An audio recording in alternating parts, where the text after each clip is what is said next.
सद्गुरु कबीर साहेब जयंती के शुभ अवसर पर सनातन एकता महासम्मेलन का आयोजन कबीर आश्रम इंटीग्रल यूनिवर्सिटी के सामने कुर्सी रोड लखनऊ में संपन्न हुआ।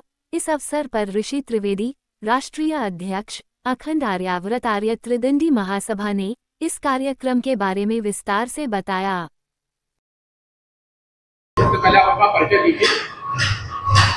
मैं ऋषि कुमार त्रिवेदी, राष्ट्रीय अध्यक्ष अखंड आर्यावर्त आर्य त्रिदंडी महासभा। आज सर आपका ये क्या कार्यक्रम है?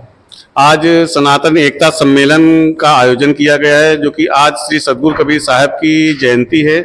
उसके उपलक्ष्य में हम लोगों ने सनातन एकता सम्मेलन रखा है, जिसका मुख्य उद्देश्य है कि जो भी सनातनी जातिवाद में बटे हैं, जो धर्म और पंथ में अलग अलग बटे हुए हैं, सभी सनातनियों को एक करना। जैसे छोटे बड़े संगठन हैं, पार्टियां हैं, एनजीओ हैं, उन सभी के पदाधिकारियों को इनवाइट किया गया था। काफी संख्या में कई पार्टियों के और संगठनों के राष्ट्रीय अध्यक्ष और प्रदेश अध्यक्ष यहाँ उपस्थित हुए, और जिसमें हमारे मुख्य वो थे प्रधानमंत्री कल्याणकारी योजना के राष्ट्रीय अध्यक्ष अतीक कौशिक जी, वो भी आए थे दिल्ली से चल के यहाँ पे। और मेरा एक ही उद्देश्य है कि सनातनियों को जो जातिवाद में बटे हैं उससे ऊपर उठ करके और एक हों। क्या इसमें कोई एजेंडा भी पास हुआ है? कोई एजेंडा नहीं है, मुख्य हम लोगों के यही उद्देश्य है। इसके तहत जैसे हमारा हिंदू वोट की बात है, सनातनी वोट की बात है, हिंदू राष्ट्र की बात है, ये हमारी काफी लंबी मांगे हैं और पूर्व से चली आ रही है। उन्हीं पे चर्चा हुई, क्योंकि जब तक सनातन बोर्ड का गठन नहीं होगा तो हमको हमारे अधिकार नहीं मिलते। हम मंदिरों में चढ़ावा चढ़ाते हैं और उससे हज यात्रा होती है, सब्सिडी दी जाती है, तो ये चीजें बंद होनी चाहिए। हमारे जो मठ मंदिरों का पैसा है वो मठ मंदिरों पे ना कि अन्य कहीं जाकर के वो खर्चा हो। आज जो बैठक हुई है इसमें क्या कुछ संदेश आपका निकल के आ रहा है? मेरा मुख्य यही संदेश था कि सभी सनातनी एक हों और अपना हित देखें, क्योंकि बहुत समय दे चुके हैं हम भाजपा को, और भाजपा कहती है सबका साथ और सबका विकास। अब वो बहुत समय हो चुका है, अब केवल इतना होना बाकी रह गया, हिंदू का साथ, हिंदू का विकास और हिंदुत्व पर विश्वास। वही हिंदू महासभा के साथ है और वही हिंदू उसी को वोट देगा जो हिंदुत्व में विश्वास जिसका होगा।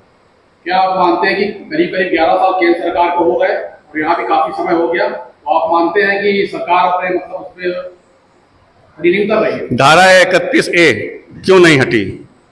क्यों हमारे वेद, हमारे ग्रंथों के पढ़ाने पे रोक लगी, प्रचार प्रसार पे रोक लगी है? वो अपना कुरान पढ़ा सकते हैं, अपना बाइबिल पढ़ा सकते हैं, वो मदरसे खोल सकते हैं, उनको सब्सिडी मिलती है। जो मदरसे में पढ़ते हैं वो IAS बन सकते हैं। हमारे गुरुकुल में पढ़ाने के लिए कोई सब्सिडी नहीं है, कोई अनुदान नहीं है। क्यों नहीं है? हम अपने खर्च से गुरुकुल चलाते हैं और वो सरकार के खर्च से चलाते हैं। उनके मौलवियों को पैसा मिलता है, हमारे पुजारियों को क्यों नहीं मिलता है? यदि आप एक कर रहे हो सबका साथ, तो फिर हिंदुओं का साथ क्यों नहीं? क्यों पुजारियों को वेतन नहीं मिलता, क्यों भत्ता नहीं मिलता, मौलवियों को क्यों वेतन भत्ता मिलता है?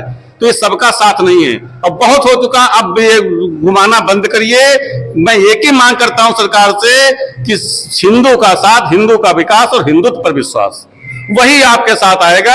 और आप हिंदू की ओर से जाने जाते हैं, हिंदू के नाम से जाने जाते हैं। आज चर्चा का विषय है कि भाजपा हिंदुओं की सरकार है, जबकि सबसे ज्यादा लाभ आपके मुस्लिम ले रहे हैं।